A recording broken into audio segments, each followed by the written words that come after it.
Magob, everybody. I'm here to review a very, very special album of my youth. The first Steeler album. Oh man, this brings back memories. I was cranking it today thinking, God damn, this is good. Still good. Probably dated to some people out there, but not to me, man. This is as fresh as it always will be for me. Great traditional metal with a mind-blowing guitar player, Yngwie Malmsteen, that really turned the world upside down. You know, everybody says Hendrix and Eddie. Those are the two guys that changed guitar playing. I think Yngwie too, man. Yngwie had just blew everybody's mind back then. And when I heard this Hard on Your Heels solo, I was like, my God, this guy is amazing, you know? And this album's amazing. Steeler first showed up on, you know, this is a band that Ron Keel had, and they moved to California, and then, you know, it all went to shit, like the band was done. But Ron Keel still kept the Steeler thing going, and Mike Varney knew about Yngwie Malmsteen. You know, this guy ran Shrapnel Records. So he hooked Yngwie up with Ron Keel to start this band, Steeler. And, so he came here, and he didn't really like the music much, Yngwie, and he even said it to Ron Keel. I mean, this shit's too simple, man. He didn't like it. And Ron Keel, he was like, well, tough. You don't like it? Too bad, you know? Then don't play on it. And Yngwie, didn't want to at first, but then he thought about it. He goes, yeah, you know what, man? I should play on this because it'll help me get my foot in the door. And yeah, he did, man. Everybody was impressed by Yngwie Malmsteen back then. Everybody was going to check out this young shredder that was just mind-blowing. And they recorded this album that Yngwie really didn't like the music, but his stamp is all over it, you know. And there is, I know there's a little, I'll get to it when we get to it, but I know Yngwie did write a couple pieces on this. Anyway, so the songs are awesome. I love every song on this album. Had a minor complaint here and there, but still, I think this is a solid album. And the album cover, though, is kind of like, what? You're trying to be Van Halen? It's like, I guess they were thinking, well, this is the next Eddie, so let's make 4 little boxes for each band member as the cover and put the name of the band in the center, which, yeah, I think is kind of lame.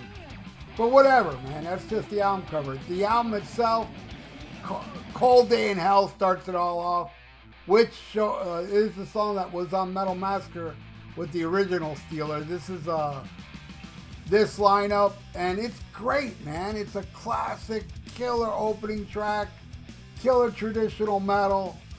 Love the riffs that Yngwie hated. Love the solo that Yngwie loved. Cold Day in Hell rules, man. I love it. Then it goes into Backseat Driver, which again, it's a killer mid-paced metal tune that picks up at the end with Yngwie shredding and Keel doing these banshee screams. Badass tune. Love it. Backseat Driver. Don't Slow Down. Next, No Way Out. Now, this is one where the intro sounds like Yngwie came up with this, because it's like this acoustic classic piece and classical piece. And then it goes into this really cool intro guitar solo. The song is kind of poppy, and I dig it a lot. No Way Out. Next song, Hot on Your Heels. Now, this one I do have a gripe about. It begins with a 3 minute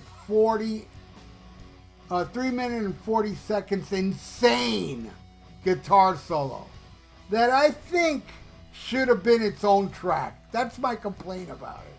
I don't think this should have been part of Hot on Your Heels. I mean, make it, the own track going into Hot on Your Heels, that I'd be cool with, but nah. Hot on Your Heels, though, this is the best song on the damn album, man. Absolutely love it. Should have been its own track.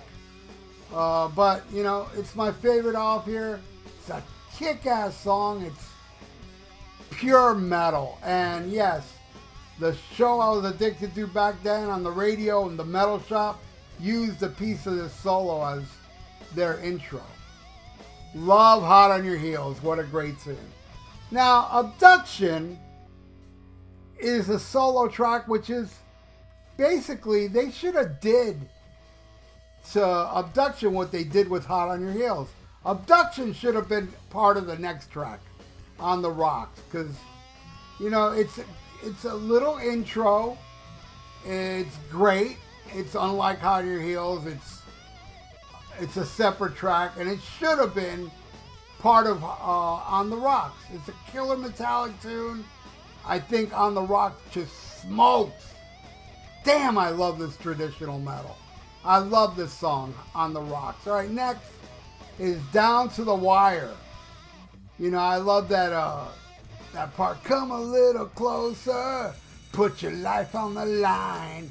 It's badass, man. Another mid-tempo kick-ass tune.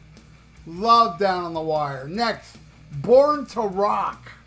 This is a song of the time, and boy, what a time it was. You know, a song about being born to rock, man. Yeah, it's dated, but I still love it. It's awesome. Then the last track is a ballad called Serenade, which I'm not crazy about Ron's soprano type voice on here. Him doing those high voices just doesn't work for me. But Yngwie more than makes up for it as he shreds up a storm at the end of the song. It's just beyond killer. And that is my review of this first Steeler album, where I want to do, expect in the future, I got to do No Parole for Rock and Roll, Alcatraz, which, I don't know, it may be my favorite album that features Yngwie Malmsteen. And I like a lot of Yngwie albums. And yeah, it's not for everybody. A lot of people feel, oh, it's all shred, there's no soul, there's no nothing. I have to disagree. A lot of Yngwie's playing touches my soul. And I just don't think it's as cut and dry as many people make them out to be. I think Yngwie is extremely talented, not only with his fast playing, but man, I hear soul in his playing. But hey, whatever, man. You all think your thing, I think mine, man. Yngwie Malmsteen rules. I've met him on several occasions. He's always been nice to me. He lives down here. But yes, I know his reputation of being a dick. Maybe the reason that he's always been nice to me is because I met him at the mall, I met him at a gas station, and I met him at a grocery store. And all three times he was super cool. I didn't really harass him much. But I think the reason that Yngwie was nice to me is because I rule. No, I'm just kidding. Well, no, I'm not kidding. I do rule. But I think the reason that he was nice to me is because there wasn't many people around, you know, it was just one-on-one. And I made it quick and brief, and I tell him, you know, I brought up Alcatraz one time with him at the mall, talked about that for a little bit, but you know, and I'm buddies with his son, Antonio. Me and his son have hung out on many occasions because my drummer played in his band, and man, his son is talented. Doesn't play like his dad, but he can play that guitar. I saw him play once, and he sang Stormbringer from Deep Purple. The kid is a talent. Anyway, that's it for my review. Expect an Alcatraz review. I don't know how soon, but I definitely want to do one. So thank you again, everybody, for watching. And leave your comments below what you feel about Steeler Yngwie. Even if you hate the guy, go right ahead. Ain't gonna change my mind. And please subscribe to my channel if you haven't, and ring that little notification bell, and like the video because it's good for the YouTube algorithms. So stay frosty, listen to Black Sabbath, and schmack 'em a gob.